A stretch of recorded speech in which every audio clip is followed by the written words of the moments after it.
Yo llegué en el 84 a la radio por aquella Ajá. convocatoria que lanzó Televisa Radio. De la noche a la mañana te pusieron en un estándar, en un estatus muy alto, Beto. Mucha gente piensa que yo relevé directamente a Fernando Schwartz, pero no es verdad. Me acuerdo que Jacobo habló con Teodoro y que quería una persona, un hombre. Fueron casi 10 años de conducir la sección deportiva y taurina del noticiero más importante en la historia de la televisión mexicana. En una salida no vas correctamente. Grave error, que me fracturaron el pómulo, el malar, el arco cigomático y el piso de la órbita del ojo derecho. 4 placas, 17 tornillos. ¿Cómo se da esa entrevista histórica con María Félix? Fue increíble que en lugar de yo querer conocerla a ella resulta que me quería conocer a mí. ¿Y estás de acuerdo que si te gusta el fútbol tienes que tener un equipo? Claro que le voy a ir al Atlante el resto de mi vida. Amo esos colores, amo su historia. La pelota está en el fondo, la pelota está en el fondo, la pelota está en el fondo del arco, la pelota está en el fondo, la pelota está en el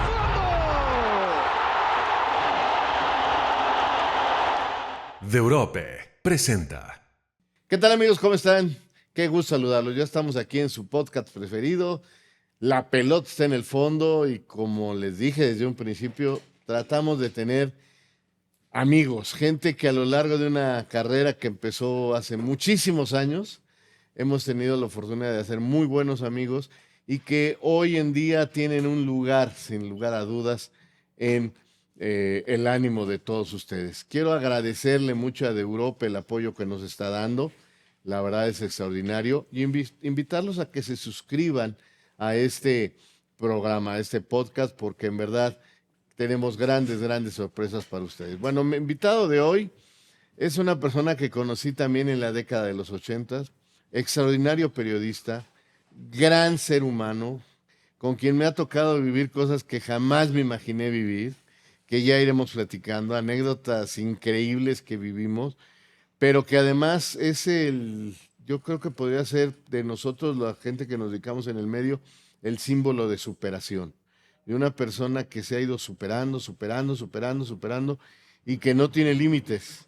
Y que al menos a mí cada vez que lo veo me da muchísimo gusto porque lo recuerdo clarito, flaquito, delgadito, llegar a la redacción y empezar a crecer ahí en Televisa Deportes en ese entonces. Don Heriberto Murrieta, Betito. Raulito, qué querido, gusto, qué caray. gusto saludarte. Gracias por tus palabras. No, pues son tal cual lo que yo pienso y gracias por venir aquí a tu casa. Ya son muchísimos años de conocernos. ¿Tú en qué año llegas a tele? Yo llegué en el 84 a la radio por aquella Ajá. convocatoria que lanzó Televisa Radio con el maestro Escopeta, que yo iba en Ajá. el coche, en un bochito blanco, saliendo de un Atlante América. Y ahí escuché la voz de Escopeta, donde pedía a los jóvenes interesados que mandaran una carta, una convocatoria para jóvenes cronistas para el Campeonato Mundial de 86. Respondí esa convocatoria y me probé en el Azteca el 24 de agosto de 84. Ujú. Y luego debuté unos días después, el 8 de septiembre de 84 también, ahí en la cancha del Azteca, en un Cruz Azul Toluca. Pero a Televisa, ya a la televisión, en 85 entré ahí a Televisa en Avenida Ajá. Chapultepec. Sí, pues entraste exactamente el mismo año que yo. Claro. En 85 entramos los dos y pues desde ahí nos conocemos perfectamente y hemos vivido muchas cosas.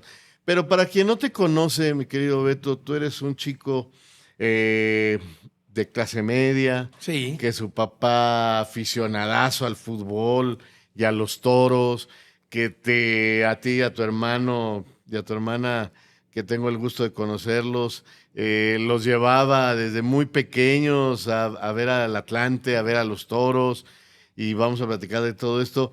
Pero ese niño soñaba más con parársele frente a un toro, meter un gol para el Atlante o tomar un micrófono.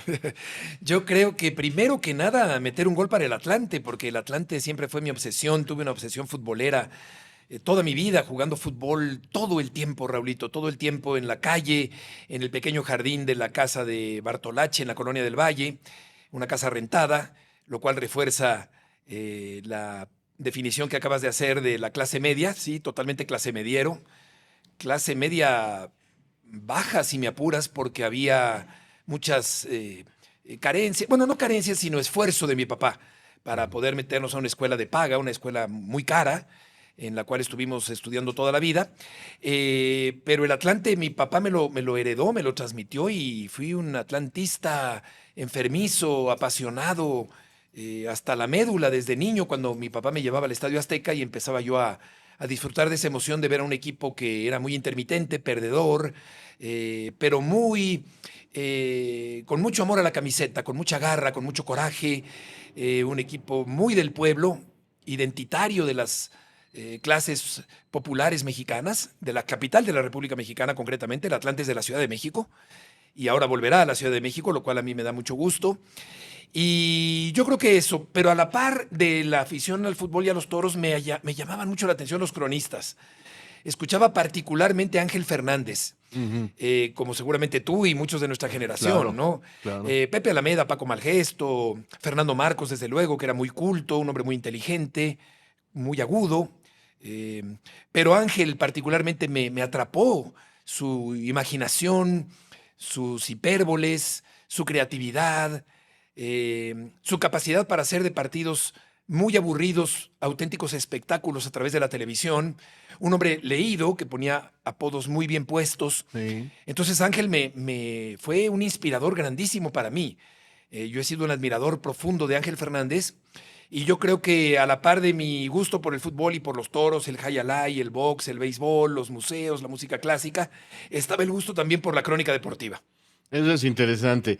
¿Y cómo te enfilas hacia lo que finalmente es tu vida, hacia lo que es todo, el narrar, el estar en los medios, lo que ha sido tu vida?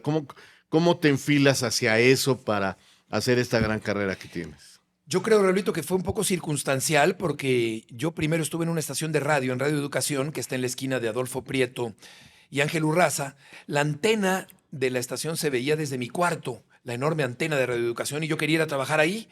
Y aparte mis papás no me querían tener de inútil en la casa en las vacaciones escolares.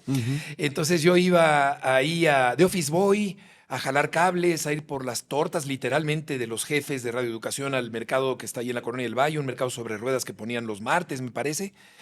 Pero de pronto un productor se me acercó, me hizo una prueba, empecé a redactar, a participar en radionovelas, a conducir programas infantiles y hacer ya labores más propias de la salida al aire de la radio, ¿no?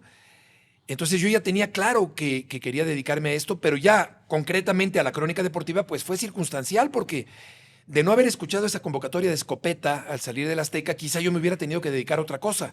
Entonces hay un poco de suerte y de los designios de Dios en esa coyuntura de haberme subido en ese momento al coche y escuchar Escopeta lanzando esa convocatoria para dedicarme ya directamente a la crónica deportiva. También te quiero decir que me quería yo dedicar a ser comentarista deportivo, narrador deportivo, pero ya el paso para el periodismo, yo creo que es un paso, y tú lo sabes perfectamente, que fuiste reportero muchos años en el Heraldo de México, pues ya es un paso más allá. O sea, una cosa es comentar partidos, pero otra es ya la labor informativa. Aunque desde el primer momento, cuando estuve en un partido ya al aire, me di cuenta que había que informar, que conseguir información, recabar datos y decirlos al aire, ¿no? Pero ya la entrada ahora sí definitiva a lo periodístico fue con Jacobo, aunque ya hacía noticieros, pero ahí fue ya una entrada en serio a la práctica periodística. Sin duda. Pero, y dije, y lo vuelvo a repetir, eres un ejemplo de superación porque ese chamaquito que empieza en el 85, en una empresa que sufrió el terremoto y que de repente tenía esa responsabilidad de darle al mundo un campeonato mundial de fútbol, donde habíamos muchos chamacos realmente nuevos en la televisión. Había gente con experiencia ya de algunos años, sí, aunque usted no lo crea, Toño de Valdés, Treyes, Dosal, Peña, que eran como que los viejos en aquel entonces, porque ya no estaba Ángel Fernández con nosotros, ya no estaba Fernando Marcos, Teodoro Cano y el Che Ventura como nuestras guías dentro, Sí. pero realmente éramos jóvenes. Y llega el Mundial México 86 y de la noche a la mañana alguien tiene, me parece, una idea que sorprendió a todos. El gran ídolo del fútbol mexicano, Enrique Borja, conduciendo el programa estelar de Canal 2 en aquel entonces, con un niño, Sí. con un chamaco que empezaba, que eras tú, Heriberto Murrieta. De la noche a la mañana te pusieron en un estándar, en un estatus muy alto, Beto. Sí. Y fue difícil. Muy, muy difícil, Raulito, porque yo siento que hice un buen trabajo, que ya tenía la preparación para poder estar ahí delante de la cámara, pero claro que no estaba consolidado ni maduro, estaba verde todavía. Sí, con preparación para afrontar el compromiso y para hacerlo, pero fue una primera prueba de fuego muy pronto. Ponerme a conducir el programa nocturno de resumen del Mundial 86 en Canal 2 fue realmente algo muy retador. El resultado creo que fue bueno, pero nuestra competencia era muy fuerte porque ya estaban los protagonistas. Exactamente ahí es donde... Claro, ahí emerge, ahí despega con José Ramón Fernández, con Andrés Bustamante. Era predecible el éxito de ese programa. Y mientras que nuestro programa era de resumen, muy completo, pero un resumen sin opinión, Ujú. en TV Azteca hacían opinión. Y yo creo que eso nos faltó a nosotros. Claro que yo tampoco era una voz autorizada para opinar con mucha autoridad que digamos, ¿no? Claro. Entonces sí, para conducir el programa, para sacarlo adelante, para aportar la frescura, las tablas que ya empezaba a tener, pero no era una figura emblemática de peso en el fútbol, ni mucho menos, como para opinar con autoridad. Entonces, en ese sentido fue complicado, aunque también fue una gran prueba que superé, creo yo, en ese campeonato mundial. Sí, porque las críticas fueron fuertes. Sí. Lo platicamos, era Beto y Enrique. Sí, sí, sí. Y venía Plaza Sésamo. Plaza Sésamo y una serie de comparaciones durísimas para un chamaco que arrancaba en los medios con esa gran responsabilidad. Sin embargo, saliste fortalecido, saliste bien. Y recuerdo que el Canal 2 tenía el noticiero más importante. Tú empezabas de reportero, Sí. ibas a los campos de entrenamiento. Teodoro Cano era el director de deportes y te tenía en un lugar muy especial, porque a mí me lo decía, yo ya venía con experiencia con Teo, me decía, este muchacho tiene algo, este muchacho lo va a pegar. Y recuerdo que, bueno, ese noticiero tuvo siempre como que a la figura de la televisión, dando las noticias al lado de don Jacobo, ¿no? Que era la figura informativa de la empresa. Y entonces, pues, habían venido algunas mujeres, habían pasado algunas cosas, no se ajustaban. Y me acuerdo que Jacobo habló con Teodoro y que quería una persona, un hombre, para volver a retomar aquellos Berris, Andrade, Schwartz, todos aquellos. Y fuiste el elegido porque además te gustaban los toros. Era es un reto bárbaro, porque todos en la redacción decíamos, pero sí es el más nuevo, o sea, es el chico que está empezando y otra vez te dan Canal 2 con una fuerza durísima, Beto. Sí. Sí, eso ya fue en 88, 2 años después del Campeonato Mundial, y yo tenía el deseo, y tenía no solo el deseo, Raulito, sino que también, modestia aparte, la certeza de que iba yo a estar ahí tarde o temprano. Yo tenía la confianza absoluta en mi persona. ¿Ya lo sí, pensabas? Sí, ¿Ya? claro que sí, dije, yo voy a estar ahí, yo tengo que estar ahí. Lo digo, y tú me conoces, yo no soy pretencioso, ni vanidoso, ni... Pero sí tenía la certeza de que yo iba a estar ahí. Entonces, pues resulta que había habido 3 mujeres, efectivamente, como bien dices. Ujú. Elsa Tenorio, clavadista olímpica. Yo ya hacía la orden de edición. El cita. Ajá. ¿Te acuerdas? Sí, cómo no. Yo ya estaba un poco por detrás, sin aparecer a cuadro. Luego estuvo Ana Silvia Flamand Ajá. y finalmente Mara Montero, que solo estuvo, si no mal recuerdo, una semana. Muy poquito. Muy poquito tiempo. Entonces, mucha gente piensa que yo relevé directamente a Fernando Schwartz, pero no, No, es verdad, todavía no. pasaron como 2 años. Sí. ¿Te acuerdas? Entonces, claro que cuando Jacobo se me acerca en el cuarto piso de Televisa Chapultepec y me hace el ofrecimiento, que yo no recordaba ese detalle que acabas de decir, que seguramente antes de decírmelo a mí directo, se lo dijo a Teodoro. Teodoro Cano. Pero bueno, le dije que claro que sí, le contesté que claro que sí, que Y él me dijo, pues esta noche empiezas, esta misma noche empiezas. Entonces ni tiempo de preocuparte, o sea, no había tiempo para pensarlo mucho. ¿Él sabía de tu afición por los Sí, toros? sí sabía porque yo ya transmitía la sección deportiva del noticiero 24 horas de la tarde, Ujú. era suplente de Juan Dosalen hoy mismo, Ujú. ya había tenido un encuentro con Jacobo no tan grato porque fui a entrevistar a Cantinflas y no le convencía mi redacción de la nota para 24 horas. Ujú.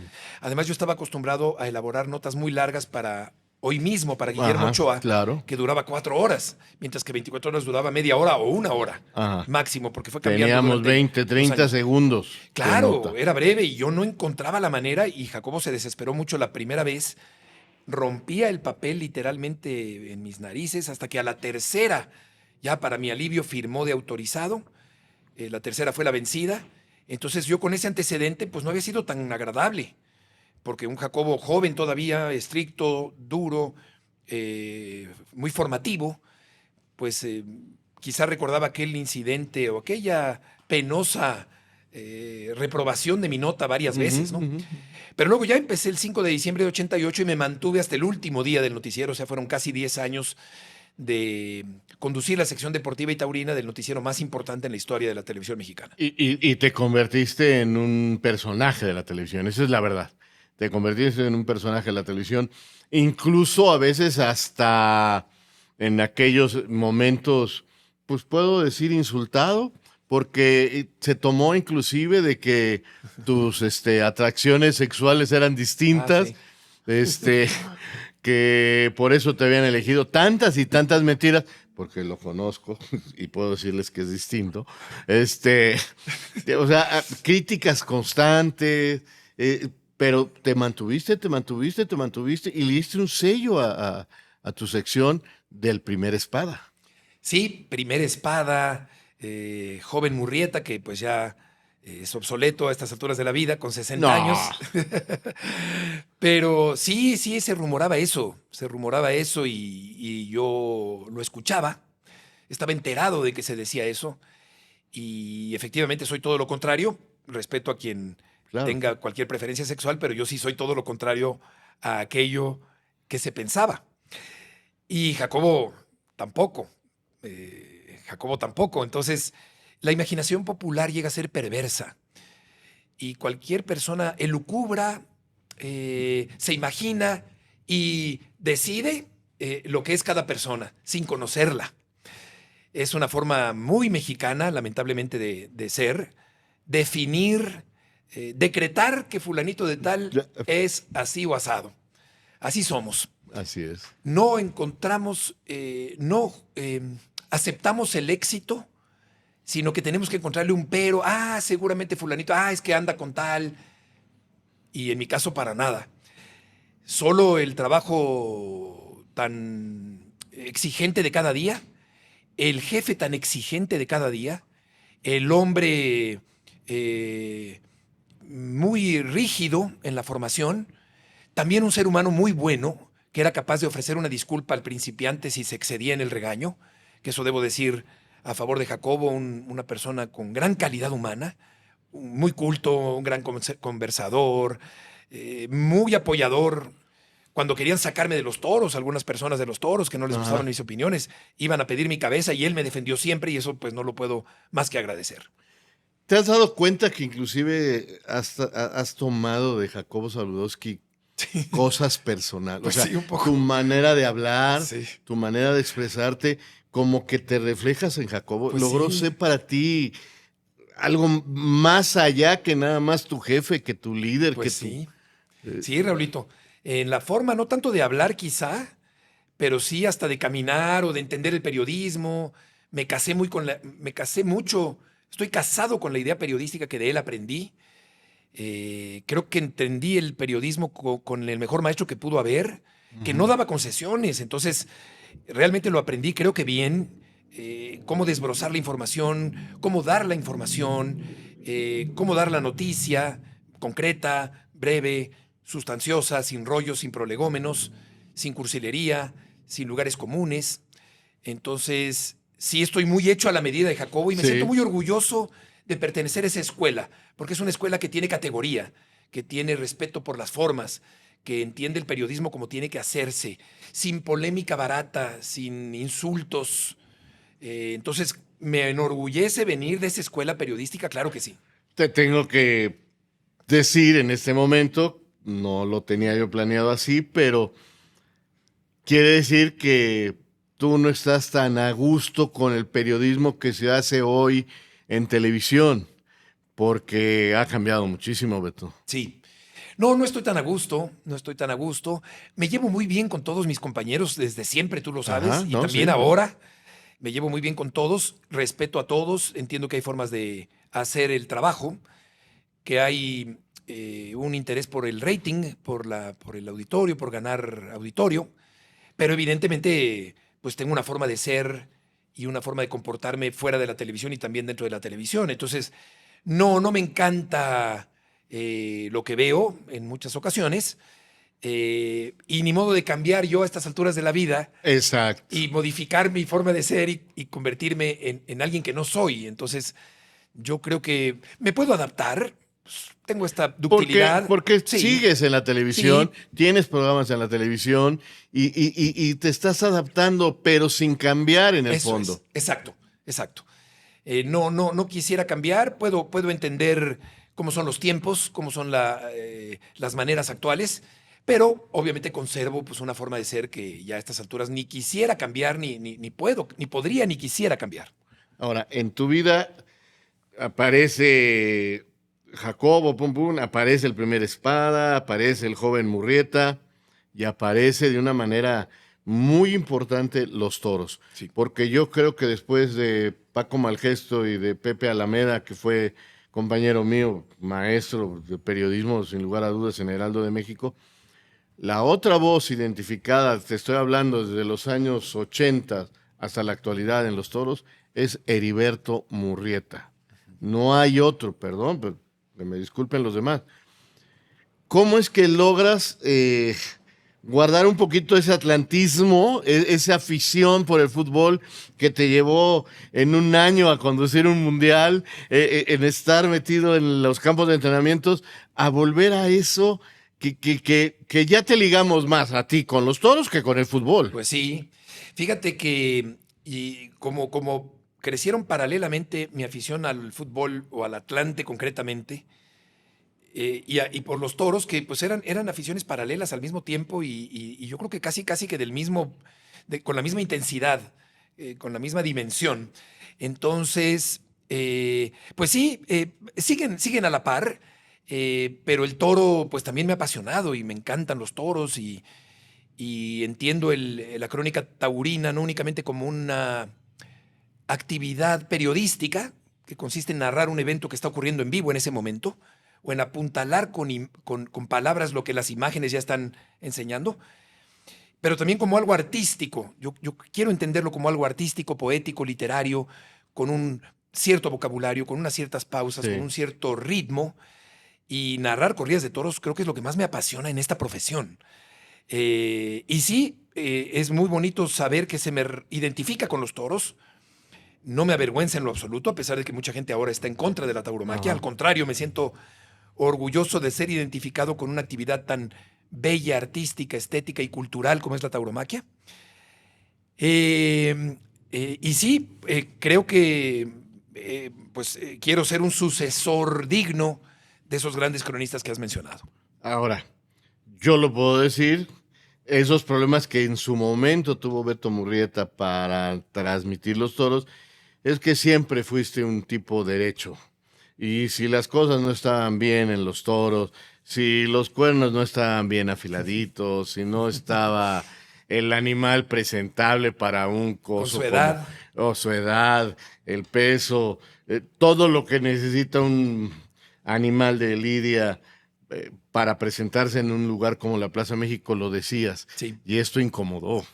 Sí, mucha gente me acusa de ser demasiado positivo, pero yo digo, sí, trato de ver lo positivo, claro que trato de ver lo positivo, pero sin perder un elemental sentido crítico, porque entonces está de por medio tu credibilidad y tu posición como periodista. Claro. Entonces, dentro de que sí me considero en general una persona que trata de ver lo bueno en la vida y en los toros también, Pues claro que llevo 3 vetos. Entonces, desgraciadamente, si se sale uno un poquito de lo que los personajes poderosos quieren escuchar, te quitan. Y así ha sido, y me ha marcado también como parte de mi vida taurina, en el mundo taurino, el sí subrayar o denunciar o decir cosas que considero que no están bien.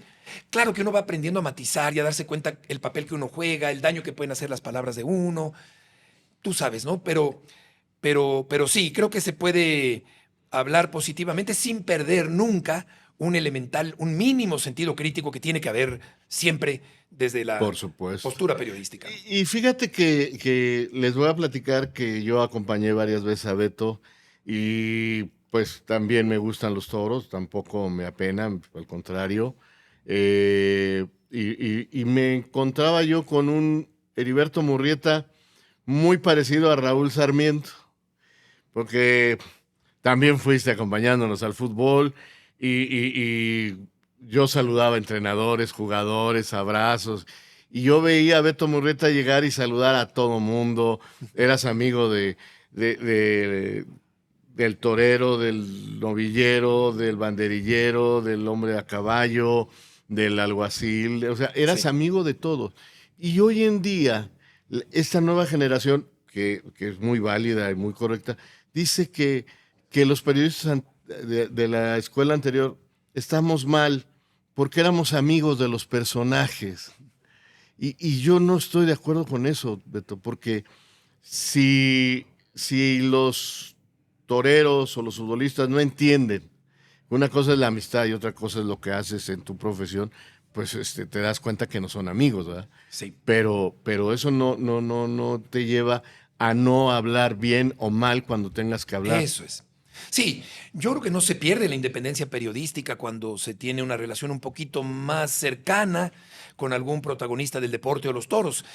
El día que escribí mi primera crónica de una corrida de toros en el Ovaciones, que lo compró Televisa, ¿te acuerdas? En el Sí, 92, 92. Jacobo publicó un decálogo, eh, unas ciertas reglas dirigidas a mí, donde decía: no te relaciones con toreros, no cruces palabra con los toreros, no recibas boletos de un empresario, de un ganadero, que claro que está muy bien eso, para mantener tu independencia, porque eso es muy importante en la labor periodística. Ok.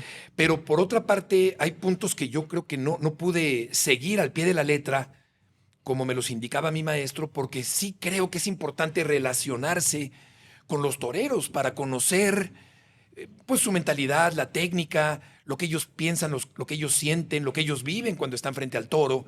Toda la vida del torero es muy interesante y sí es muy importante conversar con ellos, aprender de ellos, entrevistarlos, aunque en lo que sí estoy de acuerdo es en mantener una prudente distancia, que además se puede romper en cualquier momento. Me pasa cuando entrevisto personajes, ¿no? En el fútbol, sobre todo, que lo hago muy frecuentemente. Pero si hay algún día que me toca decir que ese personaje se ha equivocado por alguna declaración o porque su equipo no está funcionando, pues esa relación se puede romper en cualquier momento y ese mismo personaje que antes te sonreía, ahora te da la espalda porque hablaste mal de él. Entonces, yo creo que sí hay que relacionarse y hay que tener un acercamiento para conocer, porque te sirve y te nutre como periodista, manteniendo una prudente distancia. Eso sí, estoy de acuerdo que hay que tenerla muy clara, ¿no?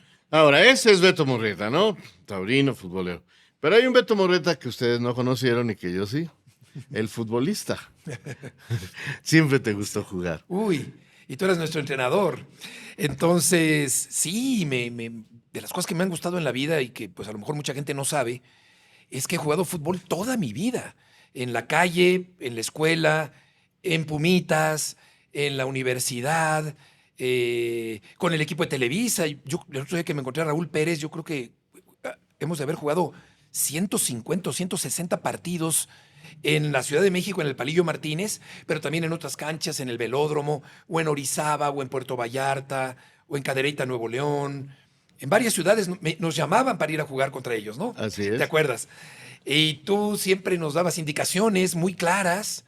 Tú conoces perfectamente la táctica, que eso es algo que te ha diferenciado.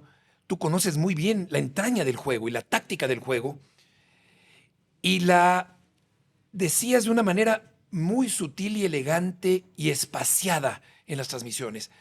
Pienso que ahora hay muchos comentaristas que hablan demasiado de táctica y la vuelven una ciencia intrincada, compleja, complicada para el televidente que ni siquiera se entera o quiere saber de esos planteamientos tácticos. Pero tú lo hacías de una manera muy ligera, lo intercalabas con tu narración de una manera perfecta y eso me gustaba mucho. Ahora se exagera, creo yo, en una táctica Estoy de acuerdo. que sustituye la épica, más táctica que épica. Yo creo que el fútbol es una epopeya que tiene que contarse como tal, sin descuidar, claro, comprendo que hay cosas tácticas que es interesante observar, claro que sí, obviamente. Y uno como periodista también seguirlas aprendiendo. Pero me ha encantado jugar fútbol hasta que me fracturaron la carota un día. ¿Te acuerdas? Sí, cómo no me voy a acordar. Yo conocí a tu mamá y a tus hermanos. Bueno, ya a tu hermano ya lo conocía de antes, pero a tu hermana precisamente en la clínica de Londres porque pues, el señor jugaba en el campo, mediocampista fino, normalmente, elegante. No era trotón como Toño de Valdés, sino así más veloz. No tan, ¿cómo les diré? No un tipo que iba y chocaba, ¿no? Le Sí. gustaba jugar bien al fútbol. Sí. Y hubo un partido en la Ciudad Deportiva donde te expulsan Sí. y tú de terco, no, pues es de cuates, déjenme ponerme de portero. Y te pones de portero. El árbitro accedió y en una salida no vas correctamente, sin la técnica adecuada, Correcto. y te rompes. ¿En cuántos pedazos el...? Sí, tienes toda la razón. Pésima salida con mala técnica, porque yo no era portero, pero como Marco Po se pegó contra el poste, yo dije, bueno, faltan 5 minutos, yo me pongo. Para empezar, tienes razón, había que respetar al árbitro y darle seriedad a un partido que fuera amistoso y no volver a la cancha porque te expulsaron. Toño también abogó mucho por mí. Y mal hecho, grave error, porque me fracturaron el pómulo, el malar, el arco cigomático y el piso de la órbita del ojo derecho. 4 placas, 17 tornillos. La operación fue muy invasiva porque ahora se hacen por dentro de la boca. Ajá. Y en esa época, ¿te acuerdas que yo tengo una cicatriz? O sea, me abrieron de oreja a oreja como una diadema. Te bajan la cara literalmente, como Sí, en te la quitan película la de máscara. Contracara de Nicolas Cage Ajá. y Travolta. Exacto, te bajan la máscara, te unen los huesos, colocan las placas y los tornillos de titanio y vuelven a subir la máscara y la cosen por la cabeza. O sea, una operación tremenda, tremenda, de película. Y bueno, me tardé mucho tiempo en recuperarme. Mi ojo derecho se quedó mucho tiempo como congelada mi mirada, sin expresión en el ojo derecho. Y ya después recuperó el entorno, la movilidad y siento que me quedó un poquitito caído. Al año me sacaron las placas y los tornillos por una decisión torpe mía. Oye, es que se veían por debajo de la piel, se alcanzaban a notar, Raulito. Entonces le pedí al doctor, oye, quítamelas, ¿no? Porque sí se alcanza a notar. Pues ahí voy para adentro otra vez. Y fue más dura porque había que lijar el hueso para encontrar las cabezas de los tornillos y sacarlos. Entonces, bueno, eso fue en el año 95. 95. 1 de febrero de 95. Estuviste a punto de que ya no nos dejaran jugar fútbol en Televisa, pero finalmente seguimos jugando y te levantaste de todas esas. Sí. Y por si fuera poco, estamos un día en la redacción para lo que iba a ser el programa Acción y de repente nos hablan de la Plaza México, que se te había un pulmón... Reventado. Se te reventó un pulmón Sí. y que ibas otra vez al hospital y Sí. me acuerdo el telefonazo, Sarmiento, ve a ver qué pasa con Beto, como aquella vez, o sea, hay que llevarlo a la clínica y otra vez ahí. Eso fue un neumotórax espontáneo. 10 años antes, sí, se me perforó un pulmón porque se me hicieron unas burbujitas al nacer, burbujitas congénitas que al cumplir 21 años se ponchan, entonces se desinfla literalmente el pulmón, se separa de la pleura viene una insuficiencia respiratoria, empiezas a toser, te sientes pésimo, vas al hospital, me pusieron una cánula conectada a una bomba de agua para inflar el pulmón, pero al mes me volvió a pasar el neumotórax ya en la Plaza México. Primero fue en Avenida Chapultepec cruzando la calle y después en la Plaza México. Claro. Sí, fueron 2 neumotórax. Y ya en el segundo ya me operaron, ya fue una cirugía mayor y he podido hacer deporte toda mi vida, menos bucear. No puedo bucear por la descompresión del pulmón Ok. izquierdo. Sí. Ok, para que vean nada más lo que es el joven Murrieta. Que no, es una cajita que nos ha tocado Llena de acompañarlo de diferentes maneras, pero tiene otro aspecto que me gustaría tocar. Yo me acuerdo que un día me dijiste, hoy es mi cumpleaños, ven a la casa, vamos a hacer una... Ya tenías tu departamento, ya te habías independizado, allá por el sur, Ándale. por el Estadio Claro, Azteca. cierto. Y pues ahí voy yo al cumpleaños de Beto Murrieta y entro Mijares, que ya lo habías llevado a jugar fútbol, que por cierto se armó una bronca ¿Te inolvidable. acuerdas? Pues, salimos en todas las revistas y todo, la bronca aquella de Mijares contra un Actor artista argentino. Hugo Acosta, me Hugo parece. Acosta, ¿O Hugo Costa? algo así. No me acuerdo, sí. Que se pelearon, o bueno, alguien le dio un golpe a Hugo y... ¿Manuel? Manuel se lo sonó. Y las broncas que teníamos contra los artistas, que eran muy comunes. Sí. Yo tuve algunas también, te Sí. acordarás con Saúl Lizazo. Con Lizazo, claro. Cuando llenamos el estadio. Ándale, el azulgrana. ¿Te acuerdas Sí. ese partido que hicimos especial? Sí. En fin, las Pandoras, Mijares, ¿quién más? O sea, el mundo artístico ahí, el mundo taurino, porque había toreros, estaban los atlantistas, no faltaban Luis Miguel Salvador, Miguel Andrade. Herrera, Andrade. Entonces, y tu mundo de trabajo, ¿cómo te abres a ese mundo del medio artístico? Porque eres seguramente el que más de todos nosotros tienes ese mundo artístico a tu lado, Beto. Yo creo, Raulito, que fue pues circunstancial. Juan Morán, mi amigo, era primo hermano de los Mijares, entonces me hice muy amigo de los Mijares. Jorge, el hermano menor de Manuel, es mi compadre porque es padrino de bautizo de mi hijo Juan Pablo. A las Pandora las conocí y son mis entrañables amigas, muy queridas, son como hermanas. A ellas las conocí en Galloso de Félix Cuevas cuando murió Rolando Medina. ¿Te El acuerdas? Atlante, claro. No, No. el reportero de Televisa, ¿te acuerdas? Claro, el del helicóptero. Ese. El Rolando Monterrey Medina. y Viaductos. Monterrey y Chocó Viaductos, correcto. Exacto. Y nos hicimos muy amigos. A Emanuel, pues también, que fue torero, fue novillero. ¿Qué otros? Pues sí, tengo varios. Las Flans son muy buenas amigas también. ¿Quién más? Bueno, sí, pues ha sido circunstancial porque tampoco los veo muy seguido. Nuestro trabajo, como tú sabes, es demandante, acabas a veces muy tarde. Y sí, tengo esas buenas relaciones, buenos amigos que he podido entrevistar ahora en el programa del Canal 11. A eso voy. Sí. Que además eso te ha permitido crecer en otro ángulo totalmente distinto, porque te veo, bueno, ya vamos a hablar de los libros, pero te veo en la televisión entrevistando gente de diferentes cosas, que ya nos avisabas con una histórica entrevista a María Félix. Sí. Claro, Raulito, sí, nunca he querido encasillarme, aunque ha sido difícil desencasillarme, porque pues esta labor te identifican mucho los toros, Murrieta, los toros, el fútbol, pero sobre todo, como decías hace rato, los toros. Pero siempre he tenido la inquietud y las ganas y siento que también la capacidad de poder hacer entrevistas a personajes diversos. María Félix, que fue mi amiga también, tuve una buena relación con ella. De cercanía. los pocos que pueden decir eso. Sí. ¿Cómo se da esa entrevista histórica con María Félix? Es que Jacobo me dijo un día que María me quería conocer, que, oye, vas a lidiar un toro de Miura, porque María Félix te quiere conocer. Ah, caray.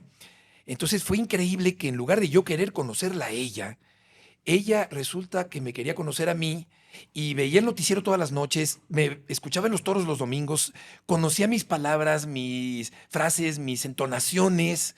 Entonces, pues fue muy halagador que ella me quisiera conocer, quiso que le hiciera las preguntas de tema taurino en ese programa de Verónica Castro y mantuve el contacto con ella en los siguientes 6, 7 años.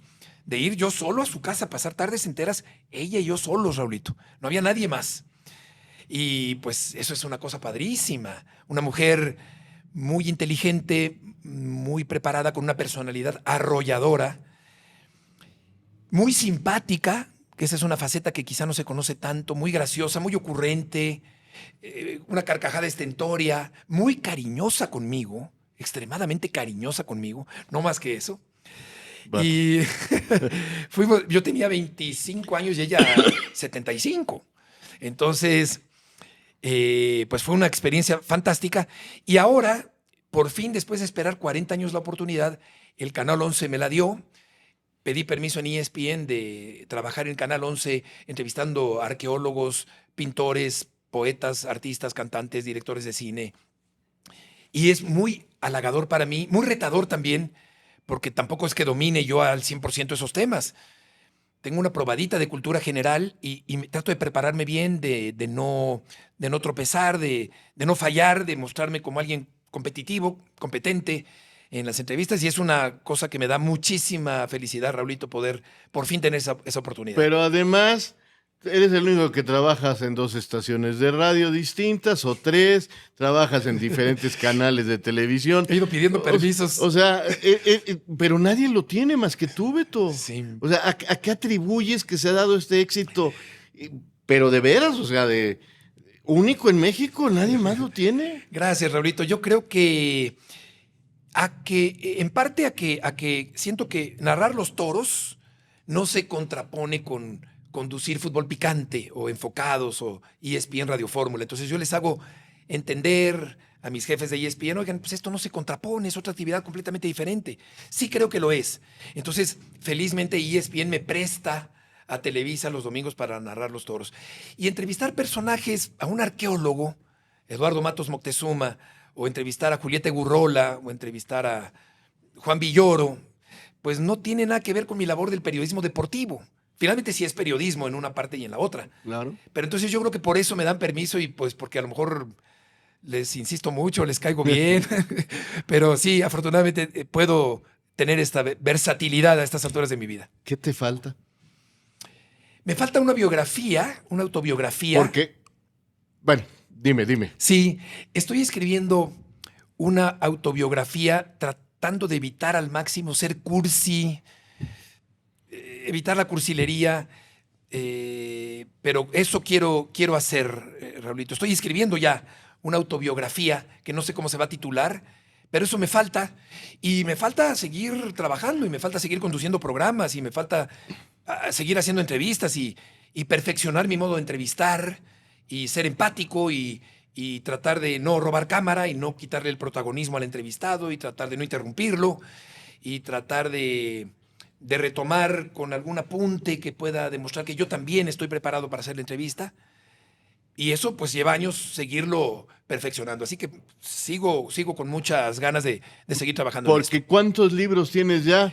Pues son 21. 21 libros. Sin ser has un gran publicado. escritor. Ah, bueno, o sea, algunos de fotografías, algunos de otro tipo, pero 21 publicaciones. Sí, de toros, de fútbol para niños, de la historia del Atlante, y la historia de Pancho Flores, el pintor taurino, La década inolvidable, que es un libro que a ti seguro te ha de gustar porque es la década de los años 70 en el fútbol mexicano. Pero no me considero un escritor consumado, Raulito, ni mucho menos. Yo creo que soy un redactor aseado que más o menos tiene un gusto y por la semántica, por la sintaxis, por la puntuación, por la acentuación, por una cierta estructura, pero un escritor, pues no quisiera ser tan pretencioso como para decir que soy un escritor. Que Gómez Junco, por ejemplo, Roberto, siento que sí lo es un hombre que escribe novelas, libros en endecasílabos. Salud. Gracias. Entonces, bueno, yo quiero demostrar en este libro que puedo escribir pues de una manera pues con cierta conexión y con cierto aseo. ¿Qué estudios tienes? Bueno, estudié preprimaria, primaria, secundaria y preparatoria en una escuela que se llama Alexander Bain. Y después no acabé la carrera, Raulito, no acabé la carrera. Yo no soy licenciado de nada. En la vida, ¿cómo no? Pues en la vida te va graduando. Pero yo encontraba poca colaboración, mucha intransigencia en Televisa y también mucha intransigencia en la universidad, porque yo pedía, por ejemplo, que me pusieran la guardia de la tarde o la de la noche en Avenida Chapultepec para poder ir a las clases de la carrera de comunicación en la UIC en la mañana. Pero no siempre sucedía, entonces llegó un punto donde reventé. En el quinto semestre faltaban 3 y ya me metí de lleno a la carrera de profesional, pero no acabé la carrera universitaria. A eso me refería yo cuando hablé de superación, siempre con un libro, siempre pensando en algo distinto. Y esta manera tuya, tan tuya de hablar que tienes desde que llegaste, ¿tuviste algún ejemplo en superarte, en ampliar tu vocabulario, en encontrar el sinónimo perfecto, el apelativo, el calificativo? Sí. ¿Quién fue ese ejemplo? Mi papá era un gran lector, un gran redactor, mi abuelito también. Vengo de una familia de gente muy, muy leída, con cultura general, gente muy sensible, gente que ha escrito bien, gente que, pues claramente de mi papá viene eso de expresarme bien. Y el diccionario ha sido un libro que me ha acompañado siempre. Yo siempre, cuando hay una palabra que no conozco, la busco inmediatamente en el diccionario, conozco el significado, pero no por eso la utilizo en cualquier momento, hay que utilizarla en el momento adecuado.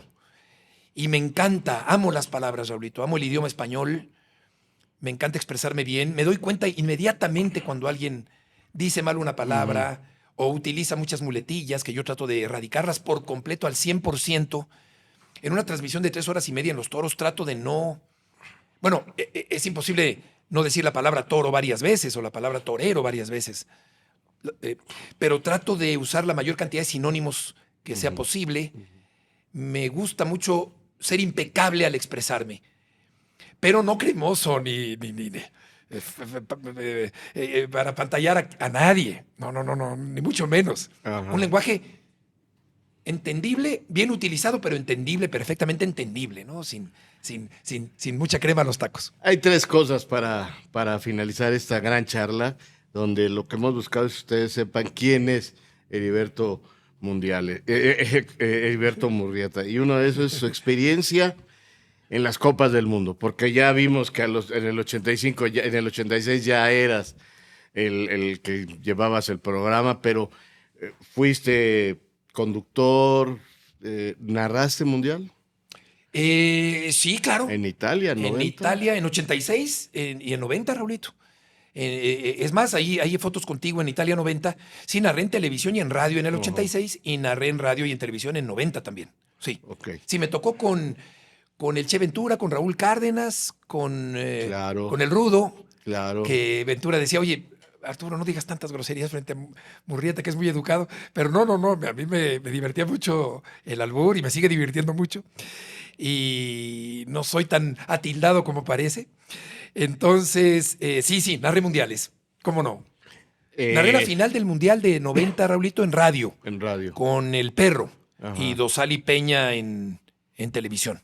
Sí. Dosal y Peña en radio la narré yo con Bermúdez. Esa fue, sí, porque a mí me tocaron los comentarios de inicio con Verónica Castro y Carlos Milok. Ah, mira. En medio tiempo con don Carlos Milok y la despedida con Carlos Milok. Mira, buenísimo. En Allá Italia 90. Roma, sí. Claro. Sí, justo. Claro. Justo.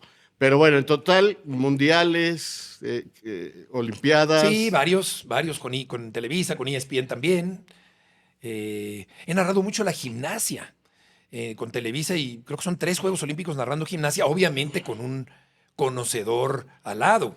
O sea, uno puede llevar la narración, el hilo conductor, decir lo que está pasando más o menos, pero no me consideraría un experto en gimnasia, pues sería ridículo decir eso, ¿no? Entonces va un especialista a decir los puntos finos, ¿no?, de la gimnasia con un narrador que puede hacer con sus tablas, pues sacar adelante la transmisión, ¿no? Has logrado ahora en ESPN un nuevo grupo de amigos, de gente, y que te brovea mucho con tu tequilita. que que hay mucha gente que dice, ¿cómo es posible? Don Beto Murrieta, siempre serio, siempre... A Beto Murrieta también le gusta tomarse un tequilita, Claro. disfrutar, vivir. Claro. Me encanta el tequila con refresco de toronja, herradura reposado puesto con toronja. Me gusta mucho. La cubita me gusta, Raulito, pero es muy dañina, muy química, muy azucarada. Me duele la cabeza, pero claro que una cubita bien molcajeteada es extraordinaria. Me gusta mucho el prosecco. Mira. No me gusta tanto el vino tinto. Le entro a todo. Yo A te todo lo que se me pensé de pongas vino, enfrente. fíjate, más, porque la gente del Toro normalmente es de vino. Sí, con la bota, ¿no? ¿Te acuerdas? Ah, bueno. Esa bota de cuero Sí, sí. que le beben Sí, ahí sí. de la bota en la plaza. Sí, sí, sí. Me Pero ha sí, tocado. claro y disfruto la vida y me encanta el cine, disfruto mucho a mis hijos, los quiero profundamente, los amo, hago todo por ellos, tú lo sabes. Acabas pensando, este dinerito que voy a recibir, hombre, claro que hay que uno estar bien, uno debe estar bien. Claro, claro. Uno debe estar bien con uno mismo, claro, pero todo está pensado en su bienestar, en su educación, en su orientación, en que conozcan el mundo, en que no tengan los apegos negativos que yo tuve, esos apegos que te hacen daño porque, no, porque te crean una codependencia con los papás que yo tuve. Entonces, ellos vuelan mucho más libres que yo, Raulito, conocen el mundo mucho antes que yo lo conocí. Mi hijo trabaja en Nueva Zelanda unos meses, en un restaurante, y vive allá un tiempo. No son tan apegados como yo fui con mis padres. Y eso me parece Fíjate. muy bien porque vuelan más libres, sin duda alguna. Sin duda, Claro. estás en lo correcto. Y un punto donde te noto un poco, para finalizar esta gran charla, que espero hayas disfrutado como la Mucho. disfruté yo, por tantas y tantos recuerdos. Te noto no tan contento con nuestra selección nacional muy cerca del Mundial. Sí, Te noto renuente, dudoso. No quieres, digamos, aflojarte a pensar de que vamos a tener una buena Copa del Mundo. bueno, me encantaría, créeme que me encantaría, porque no quiero que pierda la selección, no tengo ningún tipo de resquemor. Tampoco me gusta encaramarme tanto a la maquinaria comercial de la selección, ni avanzar como un borrego sin reflexionar. Pero no tengo muchas esperanzas en este equipo en particular. He visto selecciones, tú coincidirás, Raulito, que tú eres un experto en fútbol, que ha habido generaciones en el papel más talentosas, Sí. con mejor trato de la pelota, con jugadores mejor dotados. No quiere decir que no vaya a hacer un buen papel, puede ser que sí, la localía puede servir, los primeros rivales pueden también ayudar en algo a que el equipo mexicano se muestre y gane los primeros partidos. Deseo de todo corazón que le vaya bien, pero tengo mis dudas, no soy un poco escéptico con lo que puede pasar en el Mundial. Sí. No he visto un salto de calidad en los últimos mundiales, ni creo que se dé en este que viene a continuación. Y el Atlante. El Atlante está en primera división y tú no puedes dejar de hablar de eso. Te mostrabas muy reacio a que no fuera de manera deportiva. Sin embargo, te he escuchado y creo que ya estás en la idea de que sí lo mereces. Sí, soy enemigo del plumazo, del dedazo, del pagar por participar, pagar por competir, por formar parte de la primera división, de comprar una franquicia y aparecer así de la nada en la primera división. Soy enemigo de eso, pero en este caso particular, no por ser el Atlante, sí encuentro una justificación deportiva. Es el máximo ganador en la Liga de Expansión, el máximo anotador de goles, el que más puntos tiene, el que más rachas positivas tiene. O sea, tiene merecimientos deportivos y eso me hace sentirme en paz conmigo mismo, con mi forma de pensar, de que es un regreso justificado. Y ojalá que le vaya muy bien, que le inviertan dinero, que lo refuercen, que compita, porque está canijo competir frente a América, Monterrey, Tigres, Cruz Azul, Toluca, que gastan muchísimo dinero, ¿no? Y conociéndote como te conozco a ti y a Toño, seguro hablas hasta con el presidente del club. Hablo de repente con él. Sí, hablo Lo de repente sabía, con él. lo Sí, sabía. Sí. Y bueno, creo que es un hombre que ha hecho mucho por este Atlante porque lo ha rescatado, le ha metido dinero y creo que viene el compromiso muy fuerte, porque no es nada más aparecer y tener una presencia simbólica, y qué padre, y qué nostalgia, y qué felices somos los atlantistas. Hay que verdaderamente proyectarlo para que compita, porque ya ves lo que pasa con Puebla, con Mazatlán, Sí, sí, sí. con Juárez ya menos, y con otras franquicias ahí de media tabla para abajo, y yo creo que hay que meterle mucho dinero, Raulito, porque lo que gastan los equipos que acabo de mencionar es mucho dinero, y el Atlante pues tiene que competir con una gran dignidad y ser un equipo ganador y constante en los próximos años. Vas a ir a verlo. Sí, sí, cómo no, sí voy a ir a verlo. Creo que también la profesión de periodista matiza un poco aquella antigua pasión enloquecida. Ajá, ajá. La sigo teniendo, Sí, claro, pero se atenúa un poco. Tienes razón. Porque hay Tienes razón. ¿Estás de acuerdo, no? Hay Sí. una conciencia periodística también. sí. Pero claro que le voy a ir al Atlante el resto de mi vida. Amo esos colores, amo su historia. Es un equipo entrañable. Irle a un equipo de fútbol me parece que es algo muy bonito porque hay un sentido de pertenencia, de fidelidad, propicia la convivencia. No hay que cambiar nunca la bandera. Y yo le voy a ir al Atlante toda mi vida. ¿Y estás de acuerdo que si te gusta el fútbol tienes que tener un equipo? Sí, sí, claro, por supuesto. No hay forma Como de tú. apasionarte por un deporte si... Mira, claro, hay una ineludible conexión entre aficionarte a un deporte Claro. y ser partidario Claro. de tu equipo. Yo he sido incluso más partidario de mi equipo que de la propia selección nacional. Que pasa mucho, ¿eh? Pasa mucho, ¿no? Claro que es la selección y es nuestro país, pero tu equipo como que está tan clavado en tus entrañas que puede llegar a haber más sintonía y más cercanía y más identificación con tu equipo que con la propia selección nacional, ¿no? Sin duda. Mira, Beto, voy a pararme tantito. Sí, claro. Oye, qué Me bárbaro. encontré y quiero pedirte, Buenísimo. por favor, Esto es en esa. en esa 1985, ¿Cuántos años tenías tú ahí? no, bueno, no, Beto, no. No. ¿Tú cuántos tenías? Yo tenía 20, 19. 85, Sí. 30. Sí, más o menos 32 años, algo así. Claro. Mira, qué buena. ¿Quiénes estamos aquí? El Mago Ruiz. Tú que el Mago Ruiz, Margarito Ruiz del Ejército Nacional, del Ejército Mexicano. Efectivamente. Mario Antuña. Antonio, Paco Forastieri. Paquito, que en paz Que en paz descanse. descanse. Raulito Camarena. Lalito Camarena. Eduardo Camarena. Lalo Camarena y tu servidor. Ya con esos bajo alfombras, como les llamábamos. Luengas, ¿no? Era Fernando Luengas. sí. Momentos que nos tocó vivir, sin lugar a dudas. Padrísimo, Raulito. Muchas gracias por invitarme. No, Beto, para mí ha sido un verdadero orgullo, un honor que estés aquí y tenías que estar porque es de amigos, así que Ya lo Aquí creo, está. así lo sentí, Raulito. aquí está.